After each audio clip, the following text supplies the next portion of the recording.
the first human being who formulated the tactics of subversion was a Chinese philosopher by the name of Sun Tzu. And he said, after long meditation, that to implement state policy in a warlike manner, it's the most counterproductive, barbaric, and inefficient to fight on a battlefield. You know that war is continuation of state policy, right? So if you want successfully to implement your state policy, and you start fighting, this is the most idiotic way to do it. The highest art of warfare is not to fight at all, but to subvert anything of value in the country of your enemy, until such time that the perception of reality of your enemy is screwed up to such an extent that he does not perceive you as an enemy, and that your system, your civilization, and your ambitions look to your enemy as an alternative, if not desirable, then at least feasible. Better red than dead. That's the ultimate purpose, the final stage of subversion, after which you can simply take your enemy without a single shot being fired, if the subversion is successful. This is basically what subversion is. What subversion is, basically, it consists of 4 periods, time-wise. If we start from here and go this way, time, right? This is the beginning point. The first stage of subversion is the process which is called, basically, demoralization. It says for itself what it is. It takes from, say, 15 to 20 years to demoralize a society. Why 15 or 20 years? This is the time sufficient to educate one generation of students or children. One generation, one lifetime span of a person, a human being, which is dedicated to study, to shaping up the outlook, ideology, personality. No more, no less. Usually it takes from 15 to 20 years. What it includes? It includes influencing, or by various methods, infiltration, propaganda methods, direct contacts, doesn't really matter. I will describe them later. Of various areas where public opinion is formulated or shaped. Religion, educational system, social life, administration, law enforcement system. Sometimes when I describe all the methods, students ask me question, are you sure this is the result of the Soviet influence? Not necessarily. You see, the tactic of subversion, about which I'm talking, is similar to the martial art, the Japanese martial art. If some of you are familiar with that tactic, probably you will remember that if an enemy is bigger and heavier than yourself, it would be very painful to resist his direct strike. If a heavier person wants to strike me in the face, it would be very naive and counterproductive to stop his blow. The Chinese and Japanese judo art tells us what to do. First to avoid the strike, then to grab the fist and continue his movement in the direction where it was before, right? Until the enemy crashes in the wall. You see? So, what happens here? The target country obviously does something wrong. If it's a free democratic society, there are many different movements within the society. There are obviously, in every society, there are people who are against this society. They may be simple criminals, ideologically in disagreement with the state policy, conscientious enemies, simply psychotic personalities who are against anything. Right? And finally, there are a small group of agents of a foreign nation, bought, subverted, recruited. Right? The moment all these movements will be directed in one direction, right? This is the time to catch that movement and to continue it until the movement forces the whole society into collapse, into crisis, right? So that's exactly the martial art tactic. We don't stop an enemy. We let him go. We help him to go in the direction we want them to go. Okay? These are the areas of application of subversion. What it means exactly.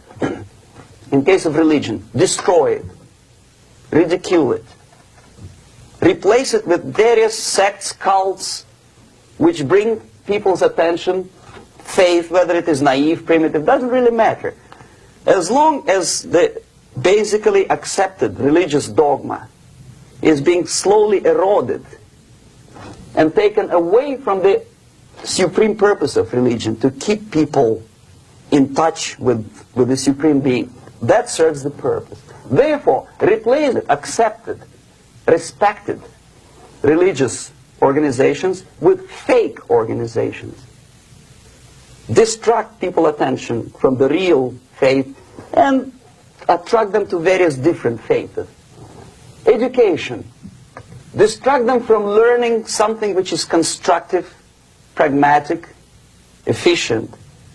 Instead of mathematics, physics, foreign languages, chemistry, teach them history of urban warfare, natural food, home economy, your sexuality, anything, as long as it takes you away. Okay? Social life. Replace traditionally established institutions and organizations with fake organizations. Take away the initiative from people. Take away the responsibility from naturally established links between individuals, group of individuals, and society at large, and replace them with artificially, bureaucratically controlled bodies. Instead of social life and friendship between neighbors, establish social workers institutions. People who are on payroll of whom? Society? No. Bureaucracy. Power structure. Okay. The natural bodies of administration, which are traditionally either elected by people at large or appointed by elected leaders of society, are being actively substituted by artificial bodies. The bodies of people, groups of people, whom nobody elected. Never. As a matter of fact, most of the people don't like them at all, and yet they exist. One of such group is media. Who elected them? How come they have so much power? Almost monopolistic power on your mind. They can rape your mind.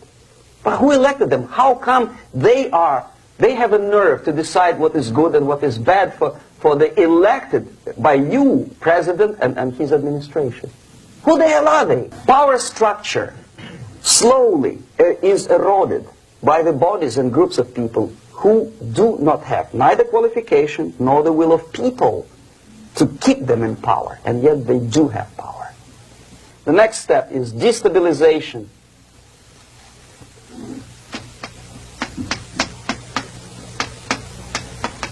Again, this word says for itself what it is. To destabilize all the relations, all the accepted institutions and organizations in a country of your enemy. How you do it? You don't have to send a battalion of KGB agents to blow up bridges. No. You let them do it themselves. Here it's radicalization. On the stage of destabilization, we cannot come to compromise even within a family. The husband and wife couldn't figure out which is better.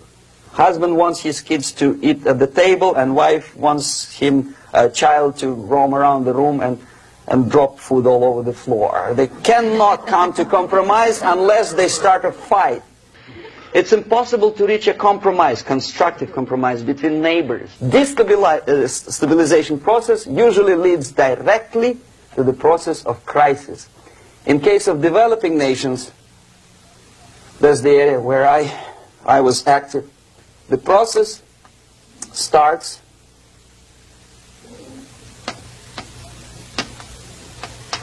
when the legitimate bodies of power, the social structure collapse, it cannot function anymore. So instead, we have artificial body injected into society, such as non-elected committees. You remember I was talking about them here.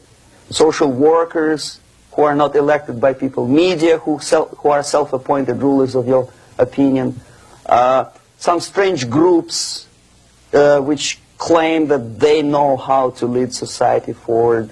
They don't usually. All they care is how to collect donations and sell their own concocted ideology, mixture of religion and ideology.